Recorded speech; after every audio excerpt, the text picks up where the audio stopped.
कन्नौज में जो कुछ हुआ उसके पीछे की पूरी इनसाइड कहानी क्या है और कौन है नवाब सिंह यादव, समाजवादी पार्टी से क्या है रिश्ता, डिंपल यादव का सांसद प्रतिनिधि रहा या नहीं, इसकी पूरी जानकारी आपको इस वीडियो में देने जा रहे हैं। रात को 2 बजे पीड़िता ने कॉल क्यों किया और पीड़िता की उम्र अगर मात्र 15 साल थी तो वो किस नौकरी के लिए वहां पे आरोपी नवाब सिंह यादव के पास गई थी। पीड़िता के साथ जो महिला थी उसका उससे क्या कनेक्शन है और पीड़िता की मां क्या वाकई बीजेपी में है, पहले समाजवादी पार्टी में थी। एक थ्योरी यह भी है कि नवाब सिंह यादव के पीछे किसी समाजवादी पार्टी नेता का ही हाथ है और दूसरी थ्योरी यह है कि 2022 चुनाव में नवाब सिंह यादव समाजवादी पार्टी से टिकट मांग रहे लेकिन उन्हें अखिलेश यादव ने टिकट नहीं दिया तो लगभग 2 सालों तक पार्टी की किसी भी गतिविधियों में शामिल नहीं रहे। समाजवादी पार्टी का झूठ बेनकाब करने वाला वीडियो आपके सामने लेकर आने वाला हूं दोस्तों, और आपको यह भी बताने वाला हूं कि राहुल गांधी, प्रियंका गांधी और खुद अखिलेश यादव कैसे इस पूरी घटना में बुरी तरह से फंस सकते हैं। आखिर पूरा माजरा क्या है जिस पे आधी रात को खुद एसएसपी को जाकर वहां पर एक्शन लेना पड़ा और खुद उस विद्यालय के पास जाकर गिरफ्तार करना पड़ा। महिला ने आखिर ऐसे गंभीर आरोप जो लगाए हैं उसकी पूरी कहानी क्या है और महिला ने जो पुलिस में रिपोर्ट के दौरान बयान दर्ज कराया है वो पूरा बयान क्या है, तो पूरा बयान समझने, कहानी के पीछे का एंगल जानने और घटनाक्रम को सिलसिलेवार से समझने के लिए आपको यह वीडियो पूरा देखना पड़ेगा और उसके बाद आप विश्लेषण करके बताइएगा कि आखिर क्या सच में समाजवादी पार्टी में बेलगाम कार्यकर्ता और नेता यूपी के कानून व्यवस्था के लिए ठीक नहीं है। तो शुरू करते हैं साल 1997 से, जब ब्लॉक प्रमुख से पहले ये नेता जिसका नाम नवाब सिंह यादव है वो छात्र राजनीति में कूदा। कन्नौज के कॉलेज से छात्र राजनीति में छात्र संघ बन जाता है और उन्हीं दिनों समाजवादी पार्टी के दुलारे यानी मुलायम सिंह यादव के पुत्र अखिलेश यादव राजनीतिक एंट्री कर लेने के लिए तैयार होते हैं। 1997 में ये नवाब सिंह यादव बेहद छोटा नेता हुआ करता था और 1999 में जब मुलायम सिंह यादव ने अखिलेश यादव को कन्नौज से चुनाव लड़ाने के लिए भेजा तो नवाब सिंह यादव उस वक्त लोहिया जिला अध्यक्ष बन चुका था। अखिलेश यादव की टीम में बाकायदे वो शामिल होता है और अखिलेश के साथ चुनावी कैंपेन में भी वो देखा जाता है। इसके बाद कन्नौज समाजवादी पार्टी के लिए गढ़ बन जाता है और ये तिरवा जो एक विधानसभा क्षेत्र है उसमें इसकी बहुत पकड़ बताई जाती है। इसके अलावा सदर में भी नवाब सिंह यादव की पकड़ बेहतर बताई जाती है। अखिलेश यादव के साथ धीरे धीरे नवाब सिंह यादव का कद भी बढ़ता चला जाता है और लगभग दोनों नेताओं की जो उम्र है वो एक जैसी है। 25 साल की उम्र में नवाब सिंह यादव की पहली मुलाकात अखिलेश यादव से होती है और अब उसकी उम्र 50 साल हो चुकी है। लेकिन सवाल उठता है कि 50 साल का समाजवादी पार्टी का नेता आखिर 15 साल नाबालिग के साथ क्या कर रहा था और रात 2 बजे कौन सी नौकरी मिलती है और किस नौकरी की बात या डील वहां पे चल रही थी। इस पूरी कहानी को समझने से पहले आपको यह जानना पड़ेगा कि नवाब सिंह यादव का बैकग्राउंड क्या है और कैसे उसकी सियासत में पकड़ मजबूत होती चली गई। कन्नौज विधानसभा के भीतर जो कन्नौज सदर है वहां से ये ब्लॉक प्रमुख का चुनाव साल 2006 में जीता और वहां से सियासी तौर पे एक बड़ी एंट्री लेता है। इसके जो भाई हैं वो भी सियासत में एक्टिव हैं और एक भाई और है जो ब्लॉक प्रमुख बना। धीरे धीरे राजनीति बढ़ती गई और 2007 के चुनाव से ही ये समाजवादी पार्टी से टिकट मांगने लगा। लेकिन उन दिनों समाजवादी पार्टी में मुलायम सिंह यादव की चलती थी, उस वक्त वो मुखिया थे। इसी कारण 2007 के चुनाव में नवाब सिंह को टिकट नहीं मिला और मायावती की सरकार जब यूपी में लौटी तो नवाब सिंह पे कई अलग अलग धाराओं में कई थानों में एफआईआर दर्ज हुई जिसमें कई गंभीर धाराएं भी लगाई गई। उसके बाद ये नेता बढ़ता चला गया और कांग्रेस समाजवादी पार्टी के लिए फंड मैनेजर और पार्टी मैनेज करने के लिए जाना जाने लगा। अखिलेश यादव के साथ साथ ये समाजवादी पार्टी की नेता डिंपल यादव का भी बेहद करीबी हो गया। साल 2014 में जब डिंपल यादव ने वहां से अपना नामांकन भरा उस दौरान भी नवाब सिंह वहां पे देखा गया। नवाब सिंह का कद बढ़ता गया और डिंपल के चुनाव का पूरा कंट्रोल नवाब सिंह के हाथ में चला गया। वो पार्टी नेताओं को मैनेज करता, वो पार्टी कार्यकर्ताओं को संदेश देता और पार्टी के लिए वो हर वो काम करता जो उसे लखनऊ से आदेश मिलता। धीरे धीरे नवाब सिंह के फोन में अखिलेश यादव का नंबर आता है और कन्नौज का जो गढ़ समाजवादी का होता है उसे बचाने के लिए नवाब सिंह एक बड़ा किरदार हो जाता है और वहीं से कहानी की शुरुआत होती है। लोग कहते हैं धन का बढ़ना जरूरी हो सकता है लेकिन मन नहीं बढ़ना चाहिए। नवाब सिंह यादव को यह गलतफहमी हो गई कि उसका मन कितना भी बढ़ेगा अखिलेश यादव उसे बचा लेंगे और शायद इसी गलतफहमी का शिकार नवाब सिंह यादव साल 2024 में हो जाता है। 2014 का चुनाव डिंपल यादव सुब्रत पाठक को हरा देती हैं और सुब्रत पाठक फिर 2019 में तैयारी करते हैं और उस वक्त भी ये जो नेता है नवाब सिंह यादव वो पूरे कैंपेन में समाजवादी पार्टी के साथ देखा जाता है, लेकिन डिंपल वो चुनाव हार जाती हैं। और उसके बाद बात आती है साल 2022 की, जब नवाब सिंह यादव समाजवादी पार्टी के मुखिया अखिलेश यादव से टिकट मांगने लगता है। साल 2007 में टिकट मांगा, लेकिन मुलायम सिंह यादव वहां उस वक्त मुखिया थे पार्टी के, उनको टिकट नहीं दिया। लेकिन जब 2022 में अखिलेश यादव के हाथ में कमान थी तो नवाब सिंह यादव को लगा कि शायद उसे कन्नौज की सदर सीट से टिकट मिल जाएगा, लेकिन उसे टिकट नहीं मिला। इसी बात को लेकर नवाब सिंह यादव समाजवादी पार्टी से कुछ दिनों के लिए दूर हो गया। लेकिन समाजवादी पार्टी ने एक बहुत बड़ा झूठ बोला और उस झूठ को बेनकाब करने का वक्त आ गया है। दोस्तों, ये जो लेटर आपके स्क्रीन पे दिखाई दे रहा है, ये लेटर समाजवादी पार्टी के जिला इकाई कन्नौज से जारी किया गया, जिसमें यह दावा किया गया कि नवाब सिंह यादव से पार्टी का कोई संपर्क और लेना देना नहीं है।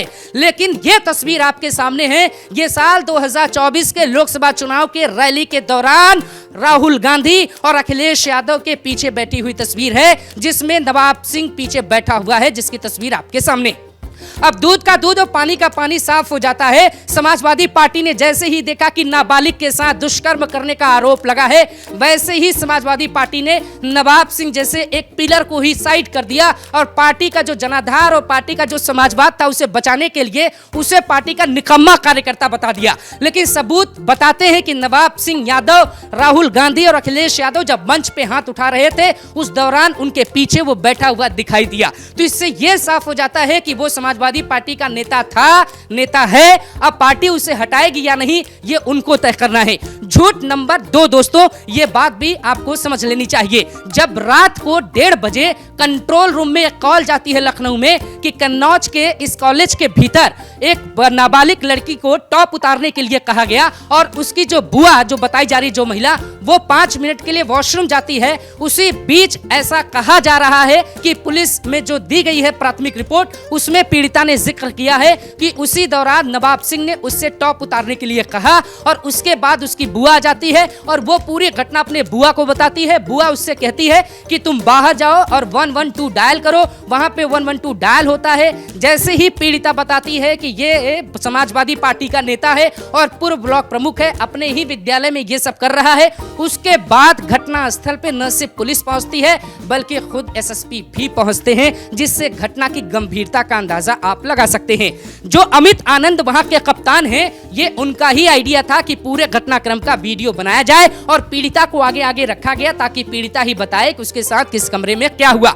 उसके बाद रात 2 बजे उसे उठा लिया जाता है और पुलिस जो है अपने कस्टडी में ले लेती है। साथ में उस महिला जिसे बुआ बताया जा रहा है उसे भी कस्टडी में ले लेती है। यही कहानी की शुरुआत होती है। लेकिन दोस्तों, कन्नौज की जो लोकल मीडिया है वो उसे बचाने का प्रयास शुरू से ही करने लगती है और यह नैरेटिव कहा जाने लगता है कि ये जो नवाब सिंह यादव हैं उन्हें फंसाने की पूरी कोशिश की जा रही है। लेकिन क्या वाकई ये राजनीतिक घटना है? क्या वाकई जो महिला जो पीड़िता है उसकी मां बीजेपी में है इसलिए नवाब सिंह को फंसाया गया है? या वाकई नवाब सिंह के पीछे कोई समाजवादी पार्टी का नेता ही है या कोई ऐसा नेता है जो 27 में विधानसभा चुनाव के दौरान समाजवादी पार्टी से टिकट चाहता है और नवाब सिंह एक दावेदार हैं, उसको साइड करने की कोशिश है? इस पूरी कहानी को समझने के लिए आप अखिलेश यादव का ये लेटर देखिए। 24 जुलाई साल 2024 को आप 2 तस्वीरों को पहले देखिए। इस तस्वीर में नवाब सिंह यादव के बाल हैं और इस तस्वीर में नवाब सिंह यादव के बाल नहीं हैं। इसका यह मतलब है कि उनकी मां का निधन हुआ था और निधन के बाद 24 जुलाई साल 2024 को लोकसभा चुनाव के बाद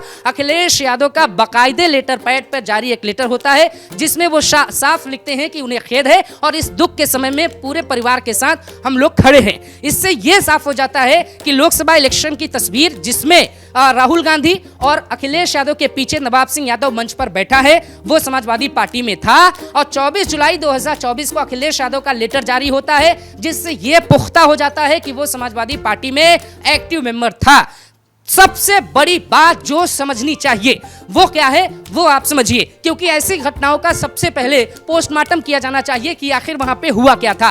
और डीएनए जांच की जो बात अखिलेश यादव ने की थी, अब उनकी ही पार्टी के नेता जो हैं, जूही सिंह जो है उनकी पार्टी के नेता हैं, और उन्होंने तो नार्को टेस्ट तक का जिक्र कर दिया कि 15 साल की जो पीड़िता जो नाबालिग है वो किस आधार पे नवाब सिंह जैसे लोकप्रिय नेता पे आरोप लगा रही है। दरअसल विधानसभा के भीतर कुछ दिन पहले ही योगी आदित्यनाथ ने 2 नाम लिए थे, और दोनों नामों में एक नाम मुस्लिम का था और दूसरा नाम यादव का था, जिसके बाद समाजवादी पार्टी के नेता ये कहने लगे कि योगी आदित्यनाथ मुसलमान और यादवों को टारगेट पर रखना चाहते हैं। लेकिन क्या वाकई कोई यादव होगा, कोई मुसलमान होगा, कोई ठाकुर होगा, कोई किसी भी जाति का होगा तो उसे लाइसेंस मिल जाएगा कि आप कुछ भी करिए, आप मनमानी चलाइए?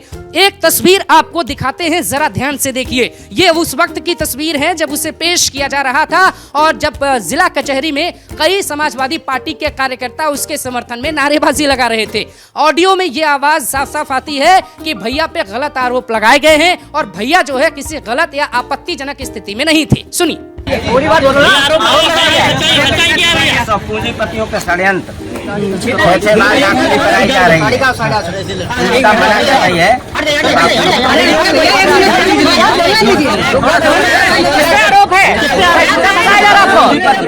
पूंजी षड्यंत्र है, अन्याय के खिलाफ लड़ते रहे।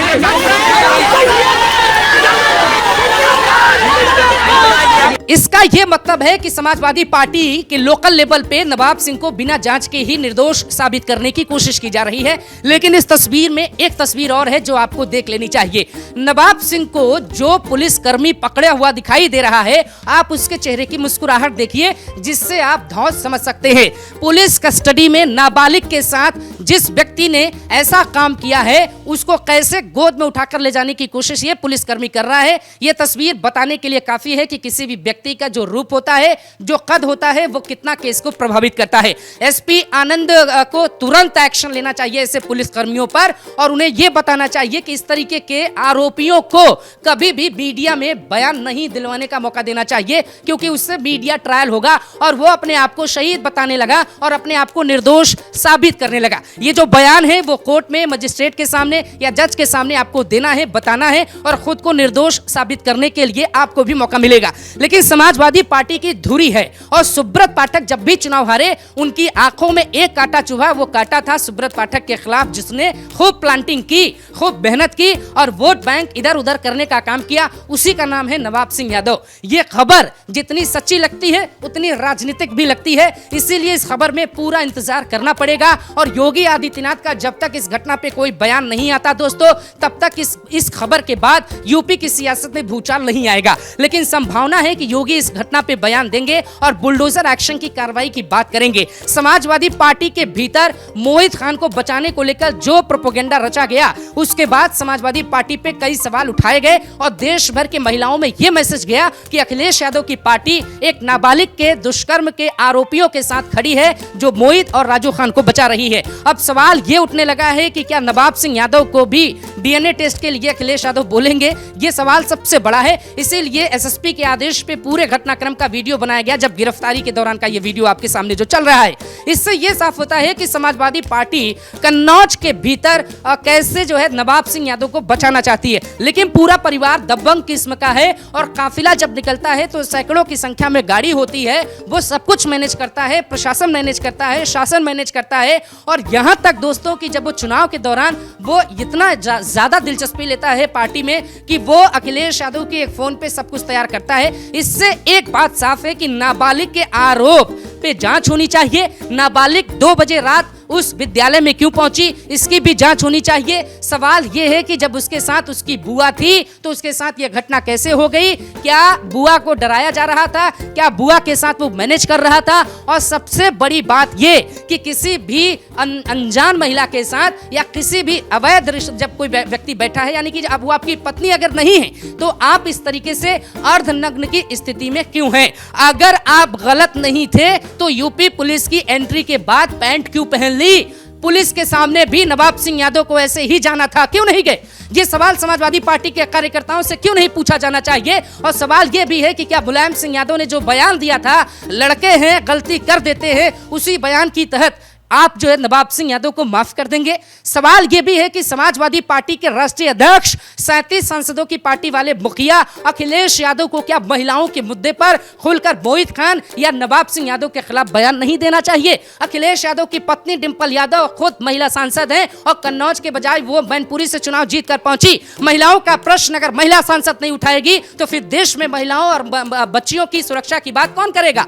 और ये बार बार हो रहा है। मोहित खान के केस में डिंपल यादव की चुप्पी, अब नवाब सिंह यादव के केस में डिंपल यादव की चुप्पी। ये बताता है कि सत्ता में शीर्ष पर बैठे पदों पर लोग ये भूल जाते हैं कि कैसे समाज की व्यवस्था बनाए रखने के लिए आरोपियों के खिलाफ बयान देना पड़ता है। समाजवादी पार्टी का कनेक्शन पिछले 1 महीने में कई केस से जुड़ा, हरदोई केस से जुड़ा, अयोध्या केस से जुड़ा, अब इसके बाद नवाबगंज केस से जुड़ा और हाथरस में जो घटना हुई थी उसमें भी ये खुलकर सामने आया था कि समाजवादी पार्टी के राष्ट्रीय अध्यक्ष पूर्व सीएम अखिलेश यादव के बहुत गहरे संबंध हाथरस वाले बाबा यानी सूरजपाल के साथ दिखाए गए थे। अब साफ सवाल ये उठता है कि क्या योगी आदित्यनाथ ने जो ऑर्गेनाइज क्राइम था उसे रोकने की कोशिश जो कि वो हद तक कामयाब होती दिखाई दे रही है, लेकिन क्या जो राजनीतिक पार्टी के कार्यकर्ता और नेता हैं जो संरक्षण में बहुत अपराध करने की कोशिश कर रहे हैं, इसीलिए क्या समाजवादी पार्टी नेताओं पर बुलडोजर की तैयारी कर लेनी चाहिए और उनको भी ये समझ लेना चाहिए कि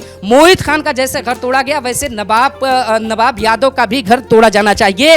ये घटना बड़ी होने जा रही है दोस्तों, यूपी की सियासत में भूचाल लाने जा रही है। आप इंतजार करिए योगी आदित्यनाथ इस पर क्या एक्शन लेंगे, क्योंकि किसी भी नाबालिग के साथ रात 2 बजे स्कूल में बैठना, उससे इस तरीके की बातें करना, अर्धनग्न की स्थिति में होना अपने आप में संदिग्ध लगता है, लेकिन पीड़िता के बयान के साथ आपको समझ में आ जाएगा आखिर माजरा क्या है।